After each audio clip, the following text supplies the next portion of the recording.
पुंडरी गवरदार श्री गुरु ज्ञानदेव तुकाराम राजा रामचंद्र भगवान की जय। श्री गणेशाय नमः, श्री सरस्वती नमः। उद्धरण्या खेतरी विजय झाला कपी केसरी केली रावण गगनांतरी मधुर स्वरी अनुवादे।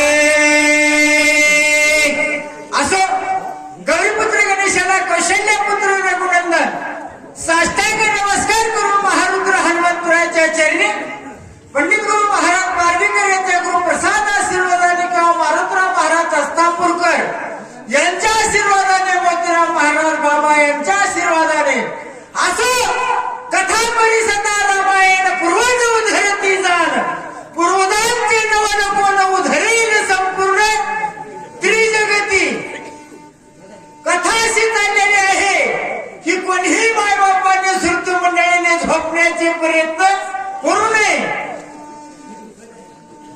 हे वाचवायचे मला कळणं मी सांगायला तुम्हाला कळणं अशातला प्रकार होऊ नये म्हणून सांगायचं तात्पर्य असं आहे की जे भगवंत रामचंद्र प्रभूंचे भक्त महारुद्र हनुमंतराय आहेत ते दुर्गागिरी पर्वतावर दिव्य औषधी आणण्याकरता गेले पण त्या कालिमी नावाचा राक्षस साधूच्या विषयामध्ये होता। त्या साधूने हनुमंतराला पाणी पिण्याकरता त्या तळ्यावर पाठवलं। ती युवशी होती त्या युवशीला सुद्धा म्हणले त्या युवशीचा सुद्धा म्हणले उद्धार केला आणि उद्धार केल्याच्या नंतर ते वरी गेली आणि अप्सरा आणि तिथं स्वरूप निर्माण झाल्या आणि स्वरूप निर्माण झाल्याच्या नंतर आता काय करू लागले हनुमंतराय हे का सूचकांना सूचना आहे ओळीबद्ध सांगा मागे पुढे जाऊ नका पुढे जाऊ नका मागे जाऊ नका कारण अवधी फार कमी आहे आपल्याला वेळेवर लक्ष्मणाला उठवायचे। तुझ्या कायम उतरावे वाव्याता कायविलोनी तत्वाता सावधान परिसावे। आकाशामध्ये राहिले तिने हनुमंतराला हात जोडले आणि हनुमंता तुझा माझ्यावर लय उपकार आहे आणि काय तुझ्या उपकाराची परतफेड करावं कुणाशी विद्युतवाली नावाची अप्सरांच्या हनुमंतराला बोलवले।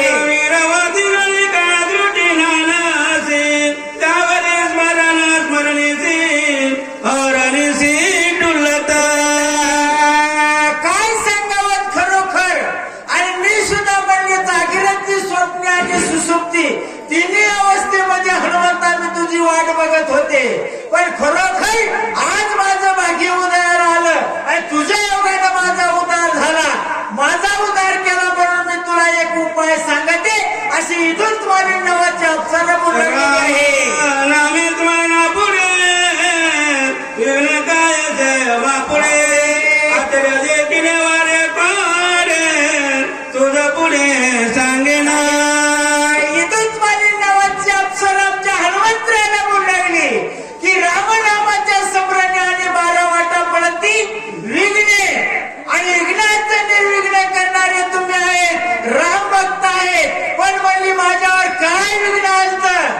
तो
शक्ती सांगते आणि जरी करता तू म्हणले आणि त्या काळनेमी नावाचा राक्षस आहे आणि तो साधूच्या विषयामध्ये तुला गमावण्याकरता इथं आला पण तू म्हणली त्याचा विश्वास धरू नको किंवा नदी किनारा बगड़ा बैठे जपत करे ध्यान छोटी छोटी मच्छी छोड़कर बड़ी पकड़ के खाए घिस कर बगड्यासारख्या साधूच्या विषयामध्ये काळनेमी नावाचा राक्षस बसलेला आहे म्हणून तू त्याचा विश्वास धरू नको अशी इदुत महाराणी नावाची अप्सरा बोलली आहे रामाचा निजभक्त स्वामी कार्याला युक्त हाते संकटी दुरापंत क्रमून येते राशी इदुत महाराणी नावाची अप्सराच्या हनुमंतराला बोललेली आहे की भगवंत रामचंद्र प्रभूचा तू भक्त आहेस आणि खरोखर त्या भगवंताचं काम करण्याकरता तू इथपर्यंत आला दुर्नागिरी पर्वतावरून तुला दिव्य औषधी आणि न्यायचे आहे बंधू लक्ष्मणाला वाचवायचं आणि ते काम करण्याकरता आला पण तू त्या काळनेमी नावाच्या राक्षसाचा विश्वास धरू नको तो साधूच्या विषयामध्ये आलेला आहे मी तुला सत्य सांगते अशी ती बाई बोलू लागलेली आहे मनाची परमात्मा तो कपटी मामिंद जाणार गद्रुबुद तुझं चरवादो करवाला म्हणून खरोखर म्हणले आता हे लंकापती राजा रावणाचा म्हणले हा परमात्मा आहे स्वैरा आहे आणि कपट करण्याकरता म्हणले तुला आणि गोवण्याकरता इथं साधूच्या वेशामध्ये बसलेला आहे पण तू या आणि खरोखर आणि हनुमंता ह्या साधूचा विश्वास धरू नको आणि हा राक्षस आहे साधू नाही म्हणून मी तुला सांगते तू याचा आणि घात कर असं बोलू लागलेले आहे रावणाचा परमात्मा प्रचंड करो येत लागून याला दोन पर्व चरणार्थ तुझ लागी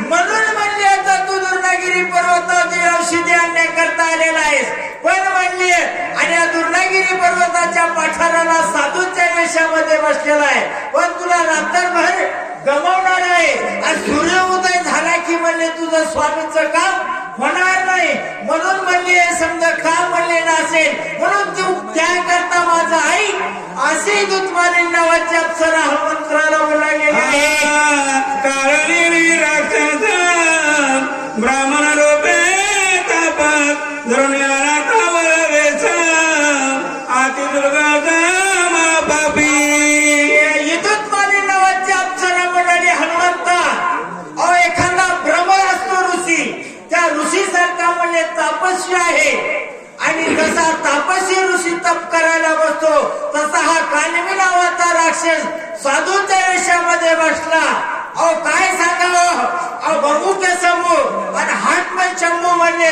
असा गोसाई म्हणले रूपामध्ये येऊन तुला गमावण्याकरता बसलेला आहे पण तू विश्वास धरू नको अशी दुत्माने नावाची आपल्याला बोलावलेली आहे याचा विश्वास धरसी चरण करील देसी छळछत्रे आदी निरासी बहुमायासी जाणतो युद्धमाने नावाची अप्सरा बोलावलेली आहे जरी करता म्हणले तू ह्या साधूवर विश्वास धरशील तर विश्वास धरू नको विश्वासाचा घात करणार आहे आणि राक्षसांना जारण येतंय मारण येतंय उचाटन येतंय भामामती जगामती उठ बाबू बैठ झोपी जाणारा करते आणि तो राक्षस सुद्धा माया करतात पण कोणी सुद्धा झोपी जाऊ नका आणि तू ह्या साधूचा विश्वास धरू नको साधू नाही हा राक्षस आहे अशी दुत्माने नावाची अप्सराबाई बोलवली आमच्या हनुमंतराला बोला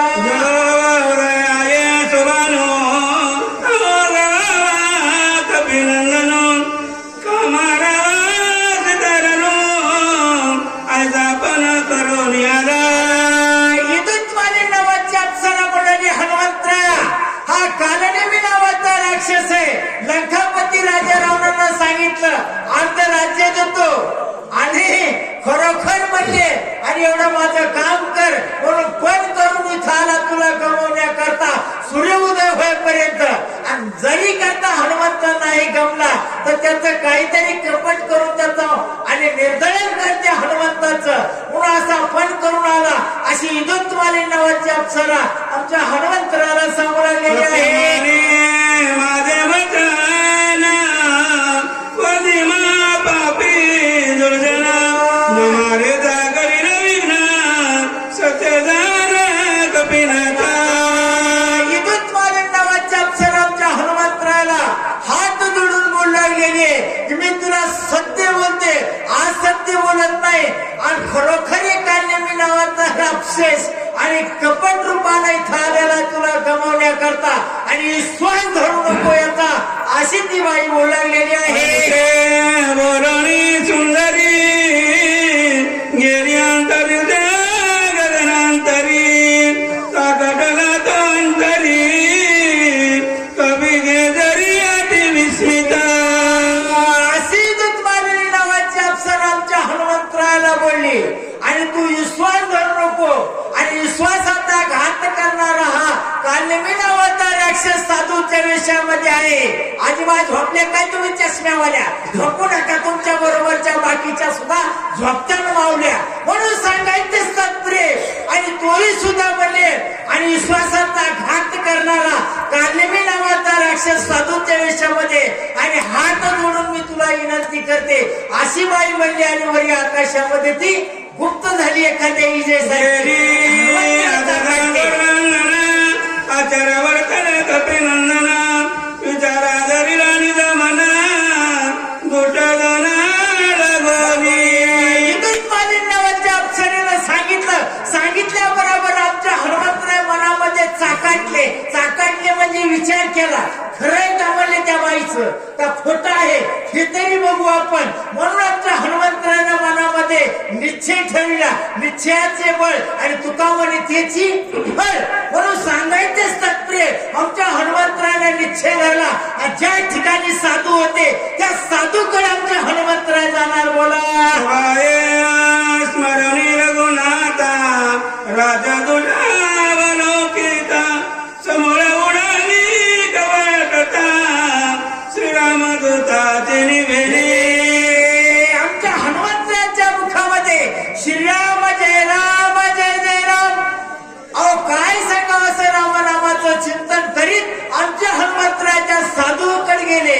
साधूकडे बघितल्याच्या नंतर अहो साधूनं जे साधूच्या वेशामध्ये राक्षस होता द्रष्टा दृष्टी दर्शन बघितल्याबरोबर जे कपटाची जी मात केलेली होती ते कपट प्रकार आणि तो शब्द कपट केलेला ओळखू आला आमच्या हनुमंतराला. हनुमंतराय म्हणले हा साधू नाही तर हा राक्षस आहे. आमच्या हनुमंतराला ओळखिल्याच्या नंतर आमच्या हनुमंतराय काय करू लागले ते ऐका. पाने पाता ताई दृष्टा द्रोज तोती नाही आमच्या हनुमंतराय गेल्याच्या नंतर त्या साधूकडे द्रष्टा दृष्टी आणि दर्शन अहो दृष्टीने पाहिल्या बरोबर जे समोरचं जे दृश्य होतं ते हरपून गेलं आणि देहातून विधेय आमच्या हनुमंतराय होते पण जशी त्याची वर्ती तशीची ती त्याशी देखती म्हणून आमच्या हनुमंतरायानं सुद्धा भगवंताचं चिंतन केल्यावर साधूच्या विषयामध्ये कान्यमी नावाचा राक्षस होता व तो राक्षसासारखाच दिसू लागला नाही तो राक्षसच होता असं आमच्या हनुमंतरानं बघितलं. बडल्या बाई दर्शनानुरे ते काही भावना टावा नाही वेगळे काही दिसेना. आमच्या हनुमंतराय तिथं गेल्याच्या नंतर दृष्टीनं बघितलं तर बघितल्यावर पहिल्यानं साधूच्या विषयामध्ये दिसू लागले अगोदर आणि हनुमंतराय नंतर गेले त्या इदुत्माली नावाच्या अप्सरेचा उद्धार केल्याच्या नंतर तिनं बाईने सांगितलं बघितलं तर म्हणले दृष्टीला दुसरं काही साधू दिसत नाही गेले. कोण दिसू लागलं हा राक्षसच दिसू लागला.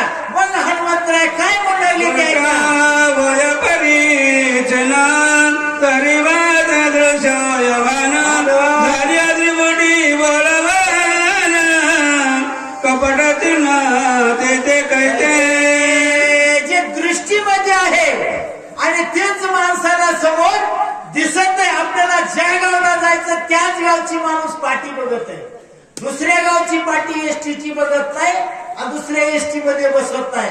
तसं आमच्या हनुमंतरायानं सुद्धा त्या साधूकडे बघितलं तर तो साधू दिसत गेला, बाईने सांगितल्या बरोबर तो राक्षस दिसला. म्हणून मग आता आमच्या हनुमंतरायाचं डोकं आणि तडतड करू लागलं. म्हणलं आता याचा निश्चित मी घात करतो. म्हणून काय करू लागली ते ऐका. श्रीराम नामासाठी कोणाची कपटाची कोटी, श्रीराम कर्पान कपी निटी कपट गोटी त्याचे कैची. एका रामनामाच्या स्मरणासाठी कोट्यावधी जरी करता म्हणजे कपट करणारे माणसं आले तर ते कपटी माणसं सुद्धा ओळखू येतात. काही काही माणसं सुद्धा रामनाम जपना आणि पर्यायमान आपला काही काही काळने नावाचा त्या राक्षसासारखे सुद्धा साधूच्या यशामध्ये लोक आहेत, पण ते सुद्धा जगामध्ये आणि काही काही माणसाला ओळखू येतात, पण ते म्हणत नसतात. तसं आमच्या हनुमंतरायानं ओळखीलं आणि ओळखील्या काय करू लागले ते ऐका.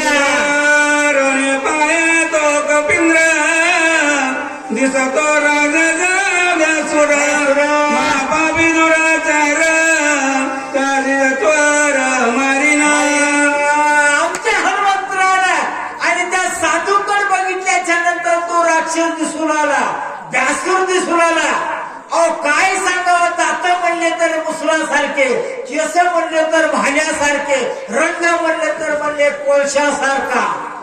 सांगायचंच तात्पर्य भ्यासूर दिसला आणि दिसल्याच्या नंतर आमच्या हनुमंतराय म्हणले तू चांडाळ आहेस आणि राक्षस दुराचारी आहेस, मला कपट करून इथं गमवायला लागला, आता मी तुझा सोहार करतो. असे आमचे हनुमंतराय बोलू लागले. चालोनी पुरुषार्थ करवाला माझा घात आजीवर रामदूत याचा निपात करीना. हनुमंतराय सुद्धा बोलायले की तू साधूच्या वेशामध्ये म्हणले आणि बसलेला आहेस आणि तू तुझा पुरुषार्थ दाखवायला गेलायस, पण मी सुद्धा म्हणले रामदूत आहे हनुमंत. आता रामाचं काम करण्याकरता मी इथं दुर्गागिरी पर्वतावर दिव्य औषधी नेण्याकरता आलो, तू मला इथं गमवायला. आज तू कपट केलं ना, हे कपट प्रकार मला नाही, आता मी तुझा जीव घेतो तरच मला रामदूत म्हण. असे आमच्या हनुमंतराय बोलू लागलेले आहे. समोर बोलबोली निठुर सोळवणार चरसावना. नावाचा राक्षस साधूच्या वेशामध्ये होता, पण बोलबोलीने खरतर आमच्या हनुमंतराय बोलले. बोलल्याच्या नंतर आमच्या हनुमंतरायानं रामचंद्र भगवान की जय अशी गर्जना केली आणि केल्याच्या नंतर आता मी तुझा जीव घेतो. असे आमचे हनुमंतराय त्या राक्षसाला बोलू लागलेले आहे. पापी आणि त्याच्या राजाने बराचे दुराचार तुझ्या करणी सोमार कपडगारा सांडी परते. सुद्धा म्हणाले की पापी आहे, चेंडाळ आहे, दुर्जय आणि तुझं जे कपट आहे ते कपट बाजूला कर, नाहीतर मी तुझा संहार करीन. असे आमचे हनुमंतराय राक्षसाला बोललेले आहे. बजा करवाला चरणांग आता होई जावा काचा करी उदासन जबडे. आपशी यशामध्ये माझा छळ करू आला, आता हे समजा कपट तुझं टाकून दे, नाही देशील तर मी तुझा मुस्काळ फोडीन. म्हणून आता तू सावध राहा माझ्या पुढं, बेसावध झाला तर मी तुझा जीव घेईन. असं हनुमंतराय म्हणल्याच्या नंतर मग आता काय कथा